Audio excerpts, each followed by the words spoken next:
record to this computer. Okay, it said recording in progress, but I thought that,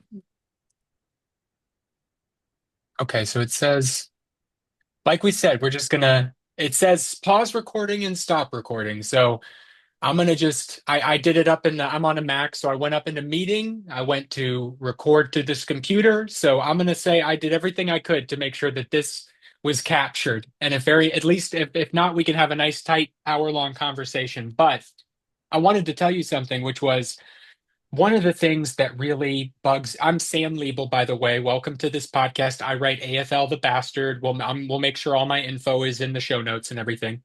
But the thing that really bugs me about the left and where we shoot ourselves in the foot, I'm on the left, I'm a progressive, is how I describe it, is just the PC stuff. I think the right has got us dead to rights.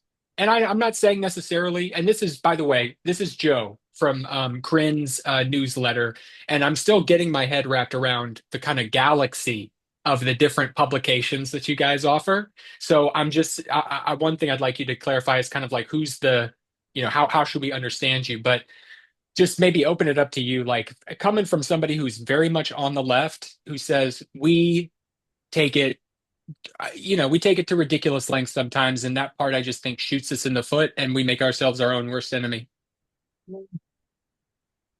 I mean, No, I think that, yeah. Um, as far as the right goes, I'm not on the right. I'm mistaken okay, for, but good. So I said that I'm mistaken, not on the right. yeah, I'm not on the right. I'm not on either side. I'm an outsider observing the two sides, and it just so happens I have more in common these days, it seems, with the right of some countries, because the right wing of, let's say, England and Canada doesn't exist. There's only the left wing. It's just Okay. various. Um, you look at the US, it's got its own right wing, left wing thing. But um, it seems to me well, I'm a monarchist. I'm a massive traditionalist. So in this regard, I'm not on either side. I'm from the outside looking in.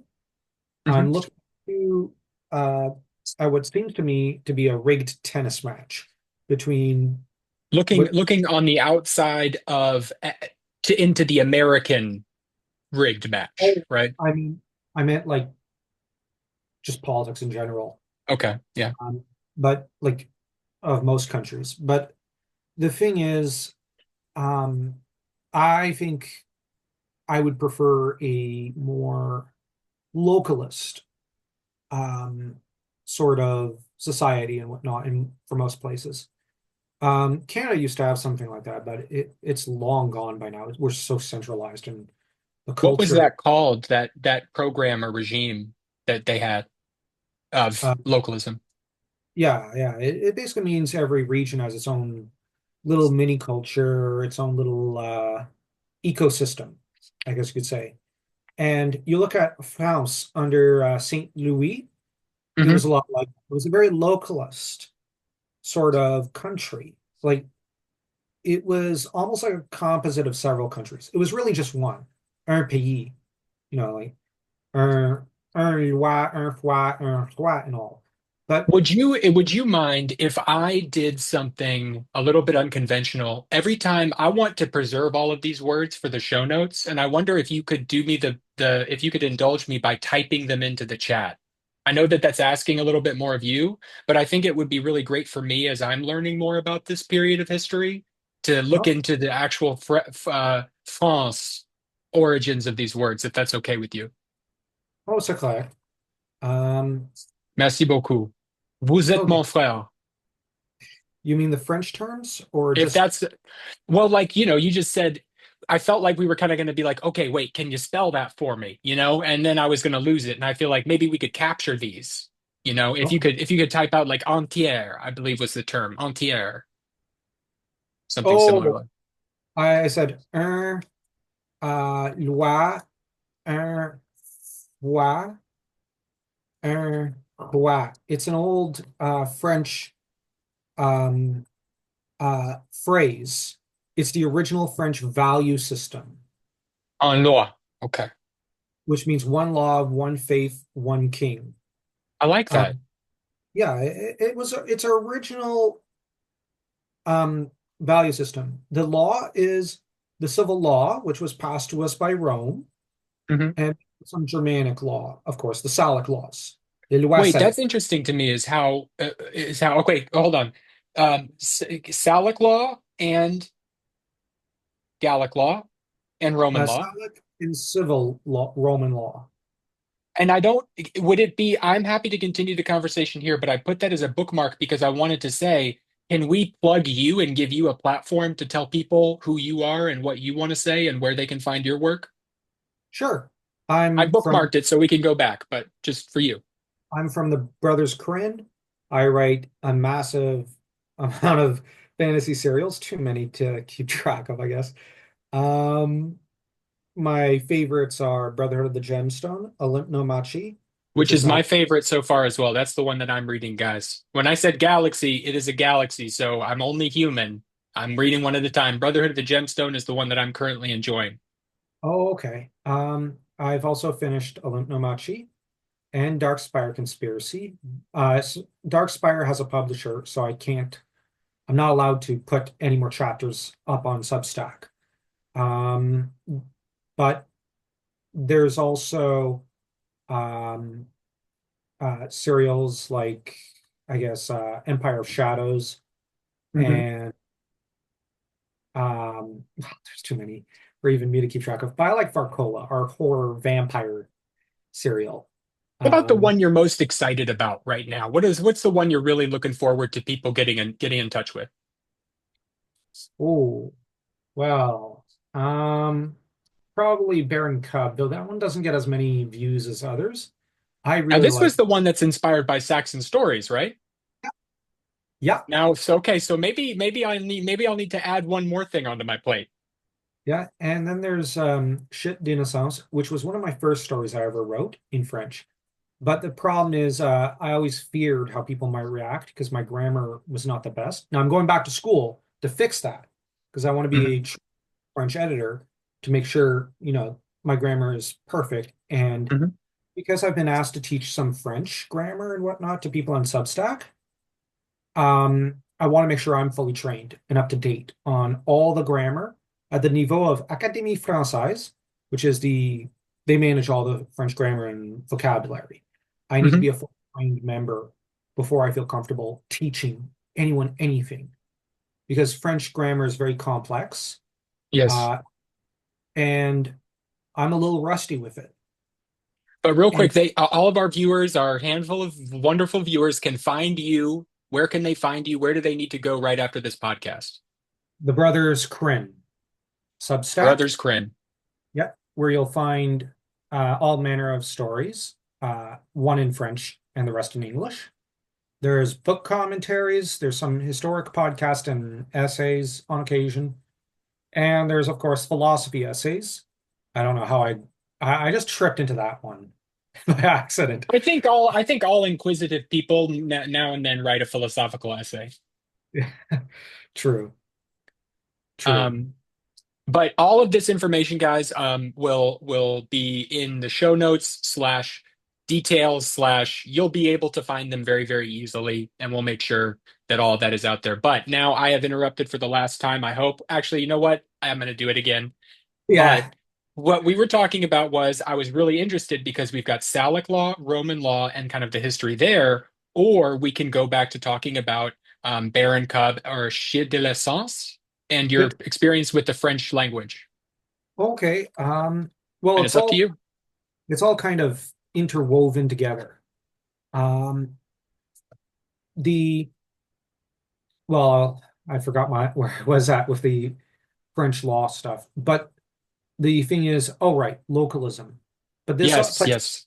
this plays a large role in my stories because um, I like I grew up in I guess what you could call a ghetto, and it was like a French Irish ghetto.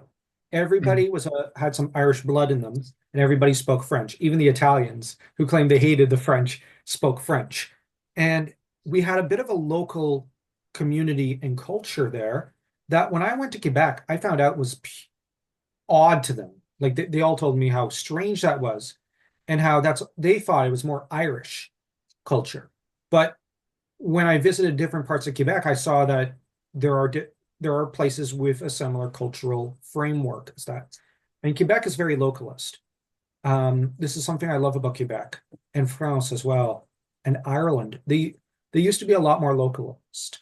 Mhm. And this is my politics. I believe every region should have something that makes it special. Uh, Japan still has this, thank heavens. And I view it as a monarch is tied to the land and the people. This is an old Celtic idea.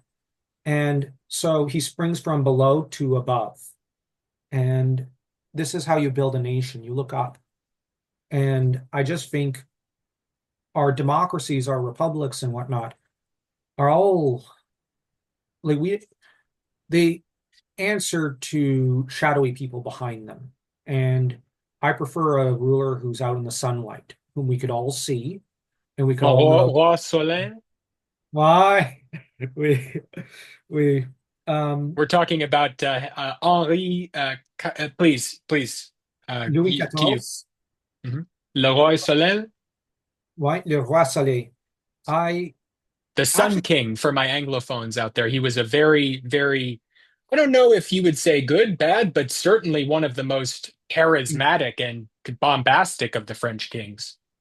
mm, I think another good example of a great French king is Saint Louis. Mhm. He was sainted? Yeah, he was canonized. That's pretty He interesting. Yeah, he was very saintly, very kind and gentle. We have his entire biography from the point of view of his best friend. That's Hmm. the primary source for his reign. It is fascinating. He gives us anecdotes like how Louis wasn't always a good husband, like how he was cold to his wife. It's a But human then, being, yeah. but then on the other hand, he noted how tender Louis could be with his kids, and how Hmm. sometimes he was tender with his wife, but it's just sometimes he was distant from her. But then we get anecdotes of Louis taking his brother's board game board with dice and tossing it over the side of a boat because he got angry because he didn't like gambling, and his brother was gambling. It was a sin at the time. But we have one second. Oh, no problem. We have Louis, who is one of the most interesting and tender human beings, but also a cold human being, all at once. He was a Capetian. They're a very unique breed of kings. And Uh, because we're gonna have to make this, I'm sorry, accessible for a lay audience. What? Capetians Yeah. are the descendants of Charlemagne, who ruled over France from 987 And this name to, comes from Hugh Capet. yeah, Hugues Capet. Sorry for forgetting No, that no. to I want to maybe so I want to say the American versions, so that we you. can we can the English versions, and then you say the French versions so that we can make sure we can hit as many people, because Okay. smart I people might not understand UKP, they might not, but yeah, they'll know Hugh Capet, I often forget how to pronounce it in English. Hugues Capet, and that's Hugh Capet. Yeah. he was a descendant of Charlemagne. He Charlemagne, mhm, from 987 through to um, about 1848. Um, 1848. I think I 848. believe Eight. 18, 1848, thereabouts, is when the last of his line were dethroned for the last time. They were dethroned in 1793 with a head chopping incident, the French Revolution. Oh, we have jumped into a completely different millennium. Okay, I'm so sorry. We are good. Can we just start real quick from Charlemagne and go through the dynasties? Okay, you have the Merovingians, which reigned from 482 up to about 754 thereabouts. Okay. Tech, they lost power long before that. Then you have the Carolingians, which hold power from probably around 714, we should say, but really they're crowned in 754. 754, I believe. From Right, there, that would track with the Merovingians going out at 754. It would track if they're going. I mean, it sounds like you're saying maybe the Carolingians started to become ascendant around 714 and kind of maybe get up Charles there. Martel. Charles Charles Martel. Martel, Yeah. Charles Charles. Martel, And, guys. Charles the Hammer, as we know him, yes, in the Anglosphere. yeah, and his lineage, um, the main lineage reigned till probably around well, I'll say nine, well, on and off. 987 when Hugh took the throne. Now, Hugh is related to the family through the female line, but he was elected to the throne because he was a power. Tell me about that, about elected monarchs really quickly, how that might work, because that's I'm not familiar with that. It's a very weird system. Not gonna Yeah. lie. Um, Basically, the aristocracy, all the dukes and barons and priests get together, and they come together in what the English used to call a witan or witan, Vitan, yeah. and they um, get together. They cast their votes, but I don't think these were secret ballots. They would cast it publicly. I feel And like that's how we should kind of go back to it a little bit. yeah, same. And then he got the throne because he bribed enough people. And Hey, uh, democracy at work. I won't. I'm a Democrat, and I won't deny that there is. It ain't a pretty process. but the thing is, he got the throne, but he ruled well, Hmm. and he made sure his son was crowned after him. And afterwards, it became more of a hereditary thing. Is that And where? Is that kind of what where we can understand Capet orient him in history, which is that a big part of his legacy was a stability, father, son, or heir yeah, to heir to that's heir. absolutely it. For Right. almost 1,000 years, up until 1793, when we lose Louis the 16th, Right. and and then you have the Napoleonic period after a And brief. this would be for our kind of, armchair historians. And I'm so sorry, I'm going to try to minimize this, but this is Marie Antoinette, guys. Yeah, This is the wife of Henry the 16th. He the famous guillotine, French Revolution. That's what we're yeah, talking about here. poor guy, poor guy. Yeah. And I'm just Um, kind of trying to make it a little bit yeah, accessible for fine. a lot of people. Yeah. And then we get, the French Revolution, Napoleon. Then the after Napoleon's defeated, we get the Capetiens again, the Capetians again, up until 1830, and We could then do a whole episode on why they overthrew the government only to put Napoleon back on there as emperor. I feel like we could do a whole series of episodes yeah, just on the psychology of that. yeah, no, they reigned up until 1848 because there was two more kings, and you then have the kings who are knocked off their throne in 1848, Hmm. and yeah, but Um, it was a very localist time period. But as to my stories, they draw a lot of inspiration, at least my French ones, draw inspiration from that sort of period and uh, history, I guess you could say. It's pour nous les Français, for us French, it is our culture and history because France went from a nation that rarely ever lost wars to a nation that cannot win a war, to put Just it real bluntly. quick before what you said, could you put that in the chat? Because that sounds beautiful to me, what you just said. Oh, And it sure. sounds important. And I've got exactly what you were talking about to get you right back on thread.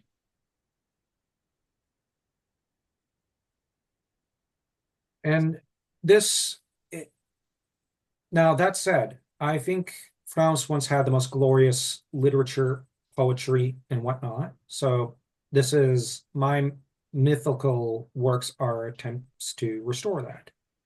And that's at least the idea of Chute d'Innocence. It takes place um, in a fantasy version of around the year at the start, probably between 897 and no, it'd be around 900. It's around the year exactly 900. And the idea is that it and its sequels also draw inspiration to an extent from Chinese literature, but Okay. mostly Romance of the Three Kingdoms. And from there, which is a great Chinese epic. But my French stories are going to take us from the year 900 to 987. in the road to the usurpation, Okay. um, except a mythological version, a Okay. kind of like fantastical, well, fantasy mythological version. So that's my Shitdinasaurus. As for my Saxon stories, they're inspired by the Saxon conquest of Okay. Oh, okay. yeah, which because Dan and I got to reading the Kings of Great Britain by Hmm. or Geoffrey de Monmouth, Hmm. and it fascinated us, and so we launched ourselves into a story about the Saxon conquest. But the story starts off rather more on a small scale with a character called Hrothgar, who gets his name from a character from Beowulf. But Hmm. Hrothgar has a problem. His eldest son and his daughter were murdered, and the only witness was his youngest son to the act. But the youngest son races through the forest and makes it to daddy and warns him of this. Hrothgar, um, being a loving father, demands from the father of the criminals, "Give me your children's heads. Your sons murdered my children. Yeah. Give me their heads." And the guy offers instead, "How about a Did, vergeld?" did they call Vergeld? Yeah. Yes. Yeah. Yeah. Money for the man. Vergeld. Here's where I can help. Right. Here's where I can help, guys. I speak German. Vergeld is man. Ver, because where who or who comes from. Geld is money. In fact, here's a fun fact for everybody. Where wolf is just man wolf. Werwolf. Fun fact. So there you go. All right. Now, please continue. Yeah. So basically, the other guy, Ealdwald, um, who is a local jarl, Hmm. um, What an gets earl became, guys. It became an yeah, earl. yeah, and this jarl, the Saxon jarl, decides because it's his kids who committed the deed stupidly. He decides, okay, at first he decides, I'm going to pay for this crime. I'm sorry about that. No harm, no foul. Hrothgar, though, sees it as no. No father should ever accept money for the deaths of his children. There's a line you don't cross. And he takes it Hmm. as and he sees it as, I want their heads. I don't want money. I want to kill them. Now, Ealdwald, the father of the culprits, tells him, but I'd be without sons. But Hrothgar sees it as, I don't care. I've fought for you. I've bled for you. Give me your sons. And Ealdwald refuses. And this starts a blood feud. And And now Hrothgar, those were that. Now let's talk just a moment about a blood feud, and we don't just mean here like people got angry, right? A blood feud he is swears something. Yeah. he swears an oath to pay blood for blood and to pass down this feud to his son. And so it becomes an actual feud between two great clans that will vie to kill each other by any means necessary. Hmm. The old Germanic and Celtic blood feuds are way worse than people can of today can ever imagine. These things were about killing each other's entire clan and family, and they were passed down from father to son and even to daughters. These were things that the Vergeld was to an extent an attempt to um, avoid because the problem is this is also an important reason why the Irish never fully unified was because there were too many blood feuds between each of the clans, so they Mm. could never quite settle these differences. Kudos to them. The Saxons and the Germans, influenced by the French, did learn how to set aside their differences and did learn, okay, just because I have a feud with a guy doesn't mean I have to just grab my battle axe and ram it through his skull. If he says, I come to talk, he's coming to talk. I need to listen to him. But Hmm. usually it was the king, or in the case of Germany, the emperor, who said, "All right, I'm sitting down right now. How about you both tell me your story?" And both sides would have to offer their suits to him, their cases. Hmm. And increasingly, now in the 5th century, blood feuds were very common and they got out of hand up until probably around like given the Vikings were still going on with their blood feuds, probably into the 11th century. But after that, we start to see that more and more countries are forming and people are preferring to avoid the blood feuds because they got very, very nasty.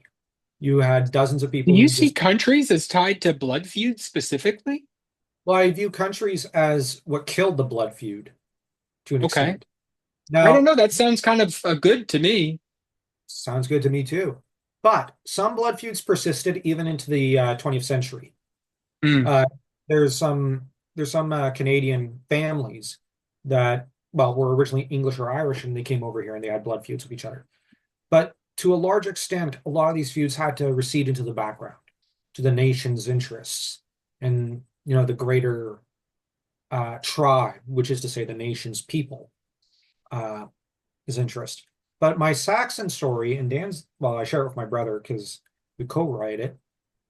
Bear and Cub is also inspired by Wolf and Cub. So, except the idea is to be a Saxon version. Mm. And Hrothgar, because Ealdwald decides, um, when Hrothgar decides to become an outlaw and still try to kill his tribesmen, Ealdwald decides to flee to, okay, grab some boats and make it across the sea to, well, Bretwalda, or Britain, because his mentality is, well, this guy's out of control. He's a little nutty, and this blood feud's getting a little out of hand for my taste. I'm not sticking around. I'm going to give my brother my territory and my title while I go off to seize more land and titles overseas.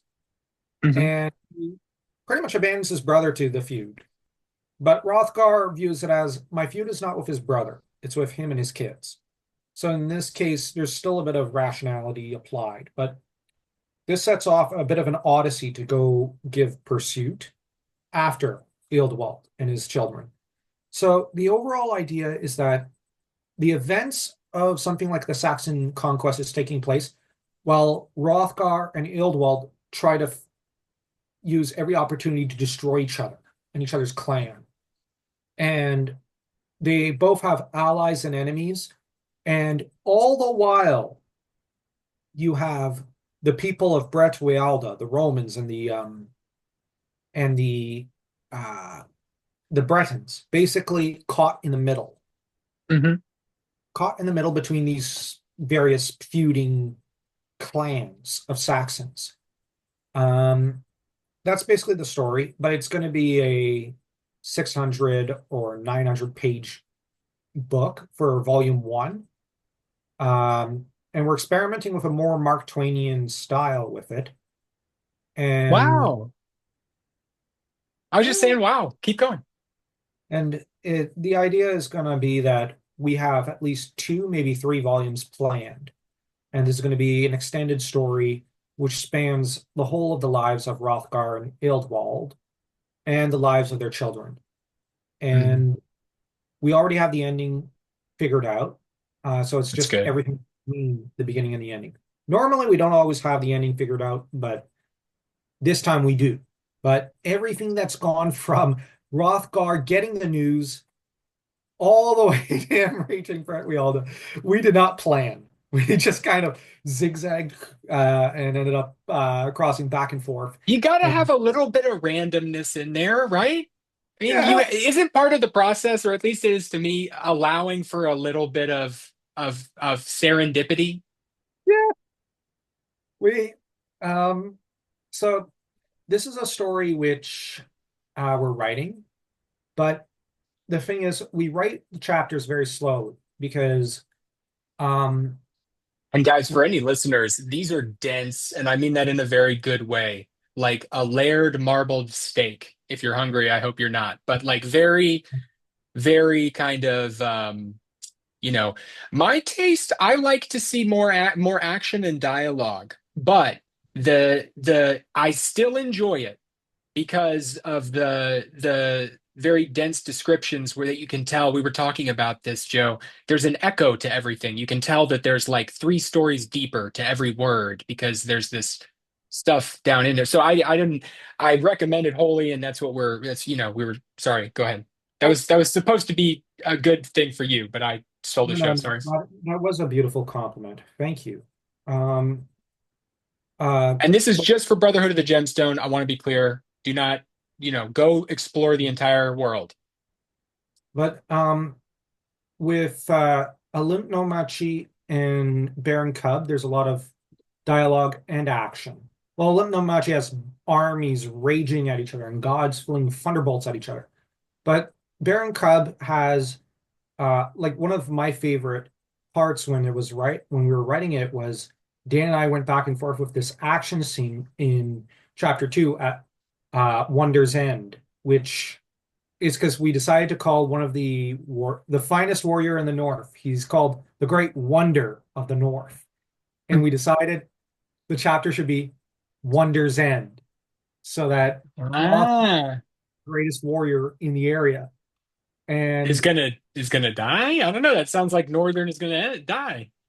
yeah, and it was this like multi-page action scene which we enjoyed, where the two men are basically throwing swords at like they're swapping sword blows, but then they're also trying to tear at each other's hair with their hands, and they're just biting into each other and fighting like animals. Can you And talk a little bit about how you how you do how you do fight scenes and what your process is there? And because those are like my favorite, those are the funnest parts for me to read and to write. So I wanted to hear what you thought about that. okay, so And I do it in a way that is not glorifying to war. It's more of a like respectful kind of thing. But I want to hear what you think. well, on just a post level, I will often just stare at the screen feeling stupid and like I can't write this. Then I'll say, okay, you got to do this, and I'll usually throw on Hearts on Fire or some other song like the Fifth Symphony. Okay, yeah, all right. I know the fifth. Okay. Yeah, Something, Hearts yeah, on Fire is inspiring, yeah. Rocky. Is Hmm. Rocky. I love Rocky. All French Yeah. people Rocky. So Rocky 1 through 6, I often put the soundtracks on because I'll often just kind of I actually really relate to one scene with Rocky where he says, I just hearing that bell ring and still standing there in that ring, that's all I want. That's all I want in life. I But love Rocky. I want to do things like take Rocky and put him in a medieval world or something, That's my we kind of deal.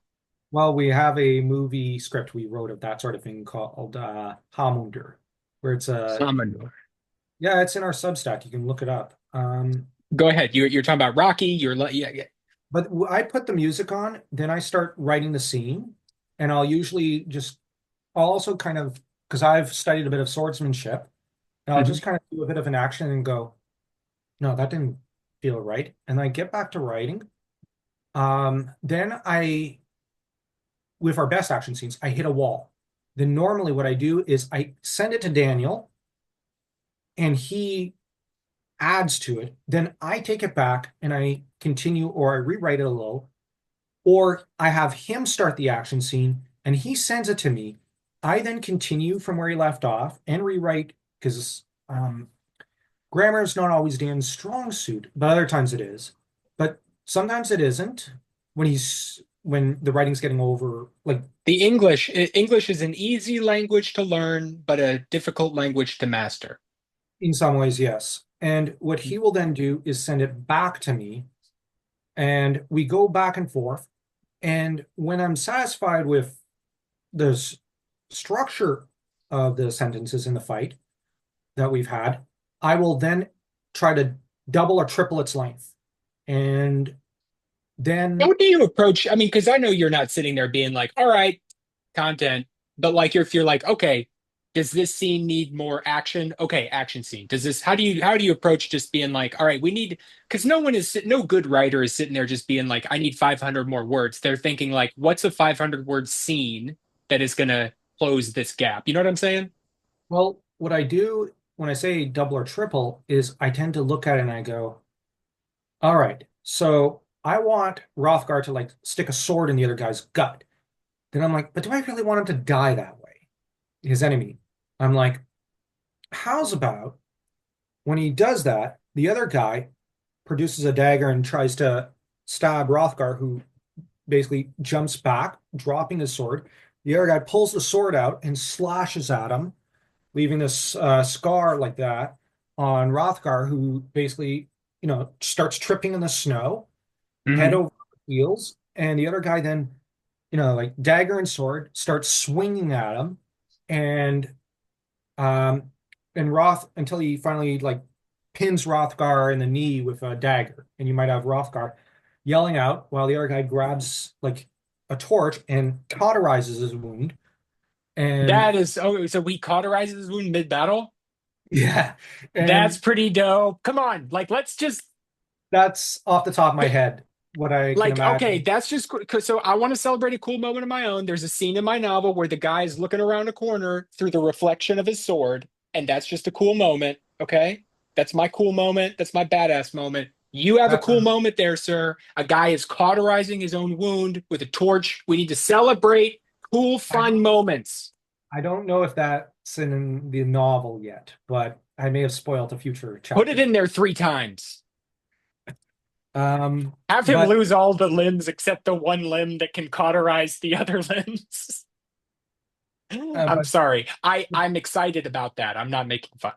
no, no, I understand. But the thing is, I might write think that because like Dan and I will decide on one ending. Then when I'm writing it, I then say, how can I throw it out and decide on something better? Or Dan will actually say, Joe, I'm not satisfied with this. Why? It's fine. No, it's really not. We just have him just stick the sword through his heart. Yeah? Come on, Joe. Like, I don't want it to just be like that.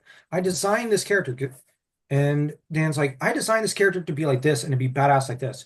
You're not ending it just like that. I'm not allowing you to. And I go, okay, then I'll extend the fight scene. Okay, how much? Like, this means I'm going to be writing this for the next few days. Okay. And he'll just look at me like, well, what are you waiting for? And then I'm like, okay. So then I go, okay, so he doesn't stick the sword in the guy's heart. When he goes to stab through him, the guy will do this other action and roll out of the way. And then he goes, okay, but then we don't want to outsmart ourselves. So how might we still get the guy dead? Hmm. And then we just say, well, we'll let it flow on its own. So that's the approach and the kind of thing. But we always want every battle scene to be thematic and to have a motif and themes to itself. So um, you might have, um, let me think. You might have the action scene. Um, you, oh, right. There's going to be one action scene in Brother of the Gemstone Volume 3, which has one character who lost what seemed to be a sword hand, but then what he reveals is he was ambidextrous, and his main hand was the one he did not lose. And the thing is, the characters have been operating for almost 20 years with the idea, like everyone in the universe was like, he lost his main sword hand. But then he reveals, no, I lied. They, and where he says, when I was captured, I changed hands and made them I had think this it was. short story about a boxer who's a southpaw, but trained his entire life as if he were Yeah, right-handed. And yeah, then that's like, pretty. but also trained fully with his right, but in secret. And then, that's how he won his big battle. But go ahead.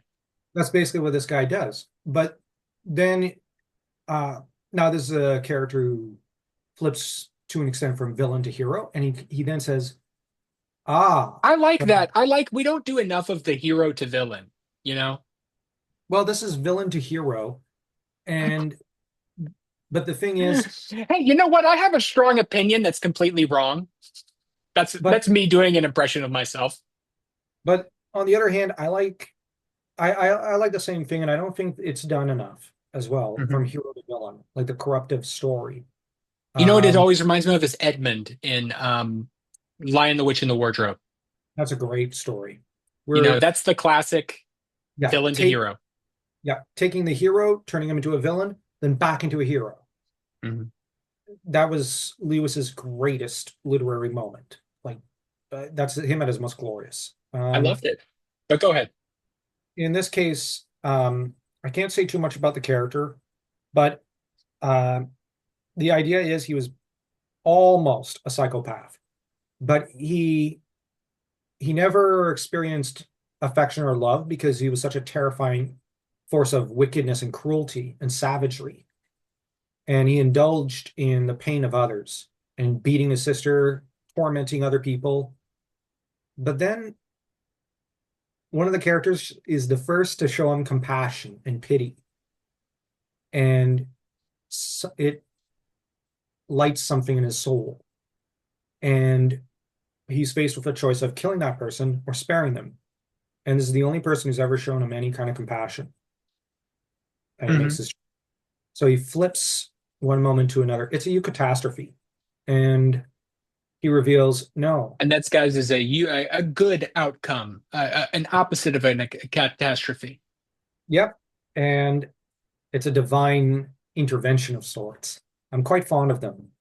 Mhm. But I won't say any more, but that character I'm planning will have a massive action scene because he's supposed to be the finest swordsman Mhm. in all of If you England. if you're gonna call a guy a famous swordsman, you got to have him in some battles. Yeah. A Um, gun, what is the Chekhov's gun? A gun in the first act must go off by the third. yep, that's basically it. This guy in Brotherhood of the Gemstone, in a few scenes, is called the greatest swordsman to ever walk Kimmer. Mm. And characters will keep referencing the terror of his black sword. Ooh, he has a And black sword. so, That's cool. but he was basically a black prince of sorts. And well, by story's end, he gets a sword in his hands and gets the choice of ending the heroes or ending the villains. Um, and he makes his choice. But the thing is, this sort of um, but action scenes by themselves have to be thematic, I think, because you can't just have the hero win like it's nothing. You look at uh, any fight from Musashi from the Vagabondo manga, which is a manga all about Miyamoto Musashi, the greatest warrior in history. Okay. Every scene in there, when it comes to a battle scene, is important and was painted, yes, painted by Inoue Takahiko with a great deal of care. And Dan and I try to operate in the same way with our action scenes, especially with our Saxon stories, with our French novel, and with Olymp no Machi and many of our other stories. Our first story where I tried to write action scenes is in Celebolg, my Irish novel. Didn't turn out too well, but you learn. And then it was with Remus and Gwilherm, which I just posted today at the time of this recording. Okay. Um, didn't turn out too well either. But then there was Olymp no Machi, where the action scenes were a lot better because I drew Kind of inspiration. reminds me of what it might be like if I were learning how to fight. The first ones might not go so well. No, But go no. ahead. Hold up. I did not. J.R. Tolkien, please. Yep. The Silmarillion helped me learn to write better and write better action scenes It'll and better. teach you pretty much everything you want to know too. Yeah. And Otherwise. yeah. And as for Gemstone, it drew a lot of inspiration from the Lord of the Rings. Ooh, that's great. The only book I've got here on my shelf right now is the Trivium. This might interest you. This is by a Catholic sister, Sister Miriam Joseph. Mhm. This is, the classical liberal arts, right? The trivium and the quadrivium. This is the trivium, grammar, logic, and rhetoric. Very, very useful for the student of the English language or language in general. When I was in school, I learned Wheelock's Latin, which is kind of the classic Latin text. And Latin, I'll tell you, my dad would laugh at me because he's seen me try to work on a car. but it's like opening up the hood of your car and seeing a language like made laid bare for you as a speaker of French, all that sort of stuff. I would hate for this conversation to get lost in the ether in case I have not actually recorded it. So I'm proposing this. Let's end it with you saying what you think about the genre, what you think about, and I say that as a person trying to pay homage to the French language. The question you kind of asked me, what's going on with the genre? Where do you stand in it? What are you trying to do? Where are we at in this moment, and where would you like us see us go? Where are you worried about seeing us going? If that's not too many questions to throw at you at the one time. Hmm. There's a lot to think And about there are there. thousands of subscribers to this excuse me. YouTube is but one channel. There are thousands of subscribers to this newsletter and this kind of, like I said, galaxy. So this is a voice within the industry too. So I want to make sure that people understand that. I think when it comes to this genre, I'll start with my fears. Um, my fear is that it continues to be deconstructed and deconstructed and falls away because I think medieval literature was continued in fantasy fiction. It is a continuation of a very old literary, uh, I don't know, just form. The Iliad, even Gilgamesh, that's how far back this goes. This Right. genre goes back to the dawn of human history, and I don't want to see it end or twist into some vile thing that has no humanity in it. The most important thing is the humanity. What's like a Um, specific thing, like a trend that you've seen that's like, dang it, this is not what we're supposed to be doing? Game of Thrones. Game of Thrones. Oh no, that was the one that I quoted at you as one of the show was one of my inspirations. So go on, go ahead. I think Game of Thrones took the genre in the wrong direction. Too much sex, Yeah. cussing, and it was postmodernist. And the trouble is, it's nihilistic at its core. While I think that fantasy as a genre has is about history, truth, and humanity and archetypes, and um, it's supposed to be about creating a nation's great romance, a nation's story in a way, because you're trying to capture all the values, all the ideas that are important to that civilization and pass it down in a concentrated format Which in is a why, way. as an American, it was very nice to hear you saying that one of your touchstones for an upcoming project is Huckleberry Finn. That's a classic American tale. And if you want to learn, America is certainly no Rome, but if you want to, in the future, in hundreds of years, if you want to look back and see what was America, that's one of the documents you can peruse There's to also, learn. Yeah. but Mark Twain's best work was Jeanne d'Arc. I have Memoirs of not read that one. It's his best work. It was Twain's own favorite work he ever Okay. wrote. After he lost his daughters, one of his daughters, I believe, he went to France and stayed there for about a decade. And by the end of that time, he spoke fluent French, read all the documents to Jeanne d'Arc, the primary sources, and he apparently wished he was French. It's a very Mhm. moving story. Twain spent a lot of time in France and fell in love with the country there. But I think that France needs her own great romance, her own great Lord of the Rings, I guess you could say. But I also feel that Japan needs one. These are, as does Scotland, Ireland, and whatnot. These are things that should uplift people so that, like, um, when school kids say, I wish my country had a Lord of the Rings, they could point at it and say, yes, we do. It's over Mhm. there. And uh, now that's what my goal is with my stories. But where now I'm French, so where Tolkien did not like Rome, I love Rome. So I also wanted to go back and write what might have been the A mythology of. Catholic who did not like Rome. That's interesting. Yeah, I know, right? Interesting. Yeah. He didn't like Roman history. Hmm. He didn't like the Roman Empire. I actually really liked it. I think it was glorious. Um, I love Gladiator, and that spawned a whole love of my favorite historical fiction novel is I, Claudius. oh, okay. I like I prefer Colleen McCullough's um Rome series, but I found that some things she didn't do as well. There was an But HBO series on Rome that was not half bad. it was great. Yeah. Um, I Marcus like Tullius, and it was good. The Cleopatra in that one was well done. And I yeah. liked the Mark Antony guy. He was well cast as Mark Antony. James Purefoy is one of my favorite actors. He was also Yeah. Solomon Kane in the Solomon Kane movie. I Um, who what else? He was the Black Prince in Knight's Tale. yep. And I I what don't- I know it's a silly movie, but goddamn it, I love Knight's Tale. Okay. I only looked it up in passing because You you would recommended. love Knight's Tale. Come on, you got to try it. I will try one movie that you say, Sam, you need to watch it if you watch Knight's Tale. Centurion, Centurion? Okay, have not seen it. 2009. It is a beautiful story. It's action, dialogue, Rome.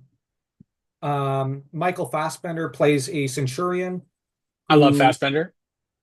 is trying to escape from Pictish Scottish tribes, trying to kill him. They're hunting him down, and him and a group of other legionnaires and centurions are trying to escape back to behind Hadrian's Wall. Well, what will become Hadrian's Wall, I should say. So they're trying to make it back to behind Roman lines, and because they have ended up way up in the north, so they're trying to flee Mhm. back home. It's a journey home, really, and it's an amazing action story. But in terms of fantasy, my hope is to revitalize the genre. I hope that's not too vain or narcissistic to say, because I remember It's reading up.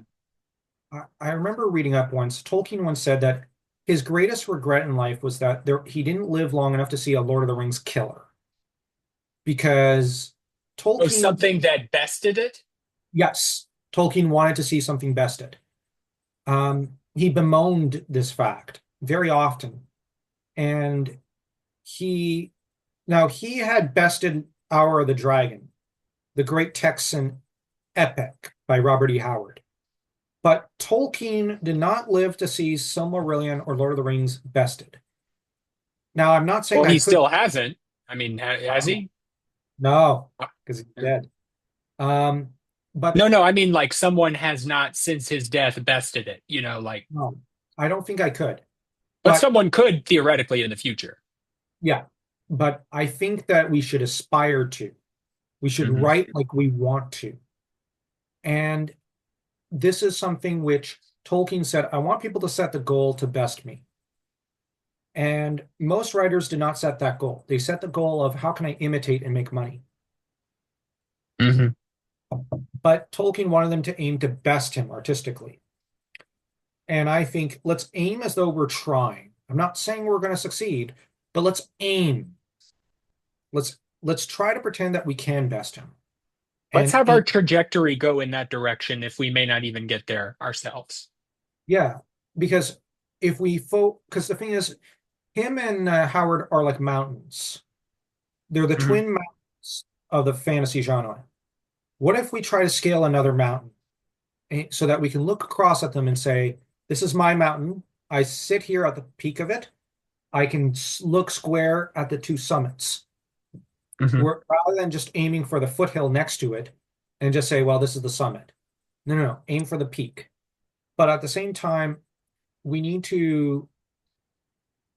Um, I've seen people say, like Razor Fist over on YouTube, um, who's a bit of a contrarian. He wanted to set up, what was it, an Iron Age of culture, but it ended up being more of an American movement.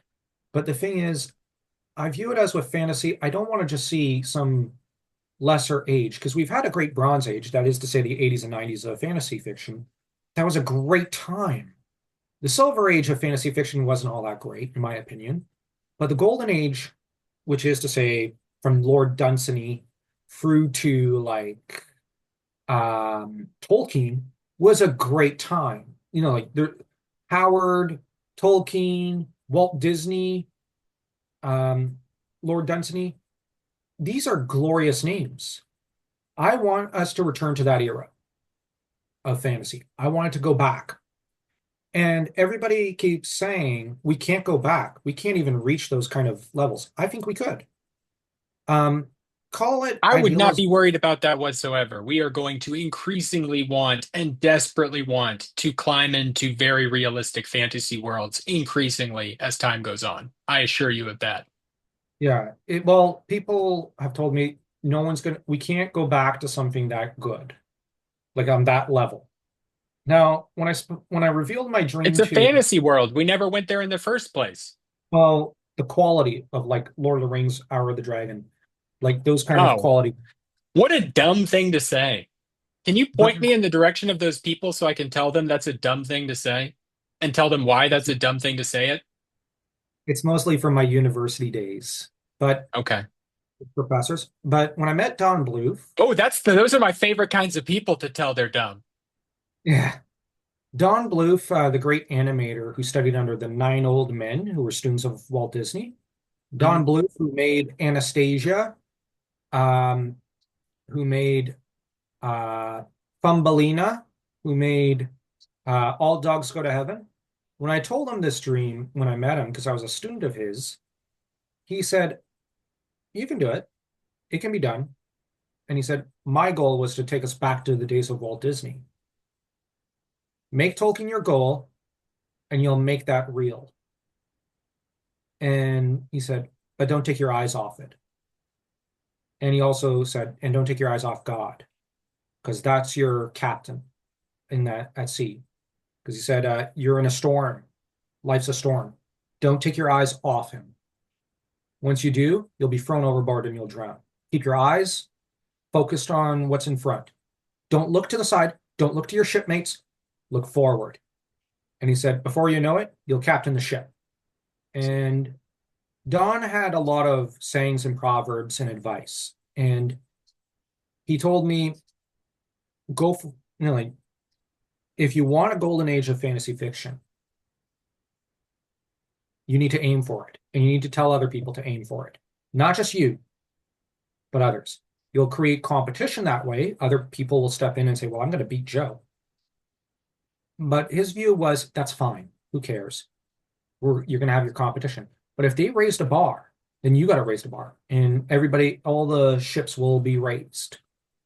So he took a Yeah, yeah. very, Rising tide lifts all boats, right?